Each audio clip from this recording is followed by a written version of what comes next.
Get ready, 5 seconds to go.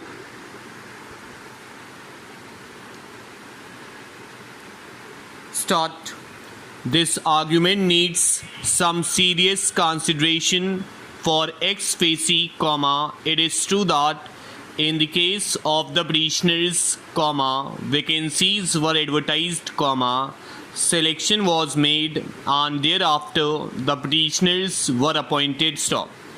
However, I find difficult to help the petitioners. Stop.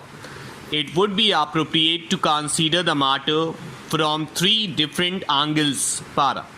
Here is not a case where the respondents have terminated the petitioners for the reasons of any illegality in the procedure of their recruitment. Stop. It is nobody's case that the petitioner's appointment was illegal or without following the procedure prescribed in the scheme and inconsistent with Article 16 of the Constitution. Stop. In accordance with the conditions of the scheme, vacancies were advertised, selection was made and thereafter the petitioners were appointed. Stop. The appointment thus made after due selection, apparently cannot be said to be illegal. Stop.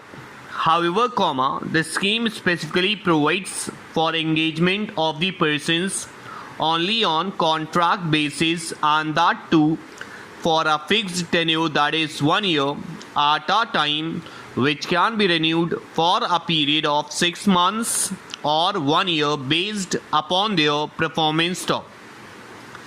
Where an appointment is legal and valid, but if lays certain items and conditions thereof, the parties are bound to adhere to those conditions and cannot travel beyond that. Stop. Once appointment was made for fixed tenure, as already observed, it would come to an end automatically on the expiry of the period for which the appointment was made. Stop. The termination is automatic by efflux of time on the expiry of the said period. Stop. The continuance of the petitioners thereafter could not be on the basis of the said agreement for appointment later, since it has already come to an end. The question whether the petitioners have any right, legal, constitutional or otherwise enforceable in a court of law, to insist upon the employer to continue them in employment till the scheme continues or the post is available. Stop. In the case in hand, the selection was for a limited period. Stop. Applications were invited from aspiring candidates, informing them that appointments which is to be made is for limited period and that too on contract basis. Stop.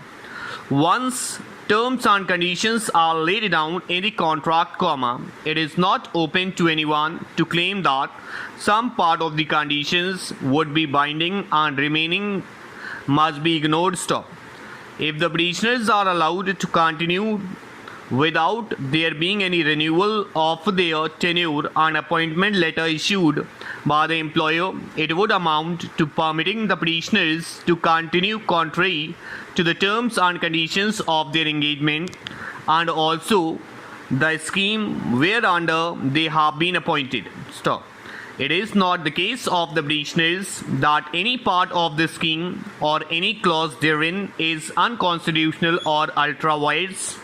Stop. The scheme thus has to be given effect as a whole and cannot be read or applied in piecemeal. Stop. Therefore, once the petitioners have run out their tenure, thereafter unless renewal is granted, the petitioners have no right to continue. The doctrine of legitimate expectation in such cases would be limited only to the conditions of appointment or contract and cannot travel beyond that. Stop. When the condition says that the petitioner's renewal would depend upon the assessment of their performance, and such condition has been observed by the employer by making assessment of performance of the petitioners, but has found the same to be unsatisfactory, it cannot be said that there is any violation of the contract. The right of legitimate expectation at that stage would come to an end. Secondly, when the right to continue is not based either on the statute or the constitution or otherwise in law, then a writ of mandamus compelling the authorities to continue the petitioners in employment cannot be issued, since for issuance of writ of mandamus, condition precedent is the existence of a legal right upon the aggrieved person and a legal obligation corresponding upon the authorities concerned. In Uma Devi, open bracket supra close bracket, the apex court, considering the question as to when a writ of mandamus can be issued by the court directing employer either to absorb the employee in permanent service or to allow him to continue, has held as under quote, in order to that a mandamus may issue to compel the authorities to do something, it must be shown that the statute imposes a legal duty on the authority and the aggrieved party had a legal right under the statute or rule to enforce it. Unquote, over.